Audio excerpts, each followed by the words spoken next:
네, 전해드린 대로 최근 50년 만기 주택담보대출 2조 원 넘게 증가하면서 가계부채 증가의 원인으로 지금 지목이 되고 있습니다. 네, 관련 내용 석병훈 이화여대 경제학과 교수와 함께 자세히 짚어보도록 하겠습니다. 안녕하십니까? 네, 안녕하십니까? 지금 보니까 50년 만기 주택대출 한 달 새 2조 원 가까이 급증하고 원인은 뭡니까? 예, 지금 5대 은행의 50년 만기 주택담보대출이요. 상당히 지난달 말에 8,657억 원이었는데요. 잔액이. 네.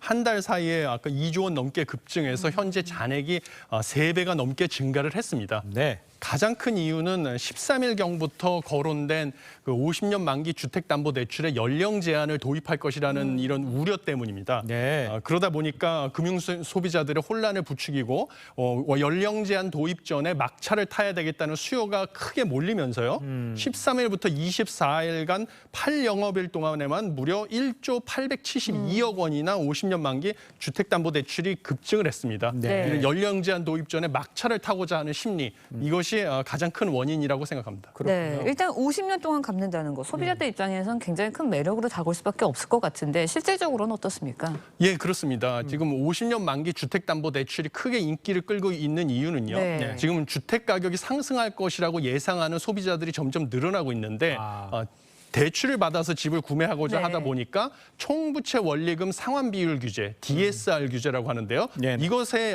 적용을 받기 때문에 이것을 우회할 수단이 필요해서 그렇습니다. 총부채 원리금 상환 비율 규제라는 것은요. 예. 연간 상환해야 될 원금과 이자가 은행권 같은 경우에는 연간 소득의 40%를 넘어가면 안 된다라는 강력한 규제인데요. 예. 50년 만기 주택담보대출을 받을 경우에는 이 원금과 이자를 50년에 걸쳐서 분할해서 상환을 하다 보니까 당연히 1년에 상환해야 될 원금과 이자 규모가 줄어들어서요. 그렇죠. 대출 총액을 추가로 더 받을 수 있는 것이 가능해집니다. 이래서 금융당국이 50년 만기 주택담보대출을 DSR 규제의 우회 수단이다라고 지목한 것이 바로 그 이유입니다. 그렇군요. 네. 자, 그런데 이제 문제는 말씀하신 대로 이제 많은 사람들이 원하다 보니까 이제 이런 문제가 생긴 네. 거잖아요. 그러니까 은행들이 이게 너무 많으니까 이제 제한을 두려고 그러는 거예요. 그러다 보니까 판매 조건을 수정한다는 거 아니에요. 어떻게 수정한다는 겁니까? 예, 그렇습니다. 지금 금융당국이 지침을 아직 주지 않아서요. 예. 은행별로 자율 규제를 하고 있는데요. 아. 크게 두 가지 방향으로 규제를 도입하고 있습니다. 예. 첫 번째는 만 34세 이하의 연령 제한을 도입하는 것입니다. 그래서 수협은행 카카오뱅크는 이미 예. 이 도입을 했고요. 대구은행도 이달 중으로 도입을 할 예정입니다. 또 다른 방식은 판매를 아예 중단해 버리는 것입니다. 예, 그렇습니다. 예. 그래서 농협은행 같은 경우는 다음 달부터 판매를 중단하고요. 경남은행도 28일부터 판매를 중단하고자 하고 있습니다. 예. 네, 실질적으로 은행들마다 나이 제한을 두는 움직임인데 앞서서도 말씀을 해주셨지만 그럴수록 이제 50년 만기 주담대에 막차를 타려는 그 심리도 자극시키는 거 아닌가 싶거든요. 그럴 것 같아요. 네? 예, 당연히 그렇습니다. 왜냐하면 부동산 가격이 향후 빠르게 상승할 것이다. 지금이 예. 저점이고 앞으로 빠르게 상승할 거기 때문에 지금 집을 사야 되겠다는 기대들이 확산이 되고 있습니다.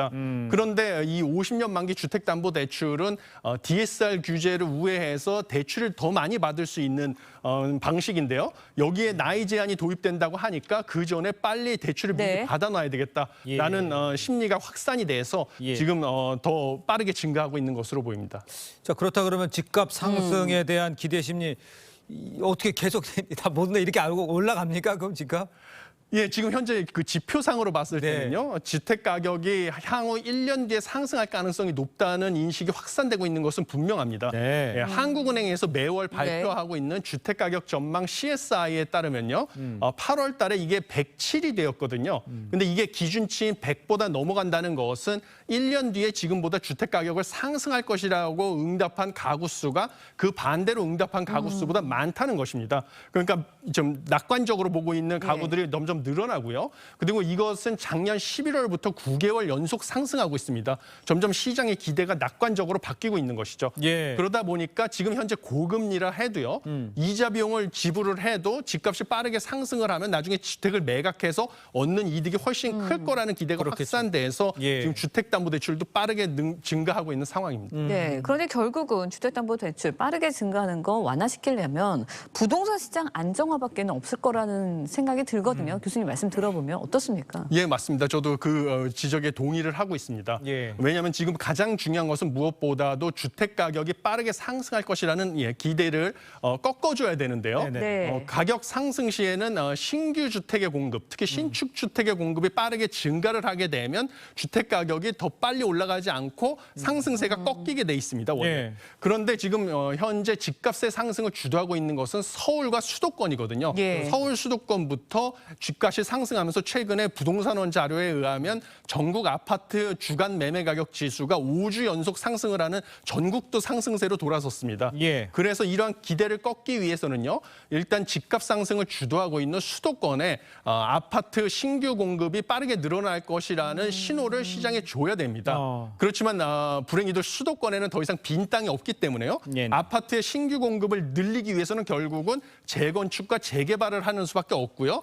재건축, 재개발에 대한 규제를 풀어줘야만 앞으로 신규 주택 공급이 늘어나서 집값이 빠르게 상승하지 않을 것이라는 신호가 되고 예. 그러면 무리하게 주택담보대출을 늘려서 현재 집을 살려고 하는 수요도 잠재울 수 있는 것으로 보입니다. 알겠습니다. 재건축, 네. 재개발을 좀 풀어줘야 될 부분이 있다 이렇게 지적을 해줬는데 지금 시장 상황에 혼란을 막으려면 어떤 대책들이 필요하다고 보십니까? 예, 지금 시장 혼란을 주고 있는 50년 만기 주택담보대출에 나이 제한을 도입한다는 것은 원래 DSR 규제 도입 취지에도 맞지가 않습니다. DSR, 예, 그렇습니다. 예. DSR 규제라는 것은 본인의 소득으로 상환이 가능한 그 상환 능력만큼만 대출을 받으라는 예. 취지인데요. 네. 뭐 나이가 많다고 해도 오히려 현재 소득은 더 올라가서 상환 능력은 더 높아질 수가 있고요. 50년 동안 상환을 하지 않는 경우는 없습니다. 평균적으로 7년 만에 예. 주택을 매각해서 상환을 하거든요. 주택담보대출을. 예. 그래서 DSR 규제 도입 취지에 맞지 않고 나이에 따른 차별 논란만 오히려 일으키니까요. 예. 금융당국 같은 경우는 지금 현재 연령 제한 대신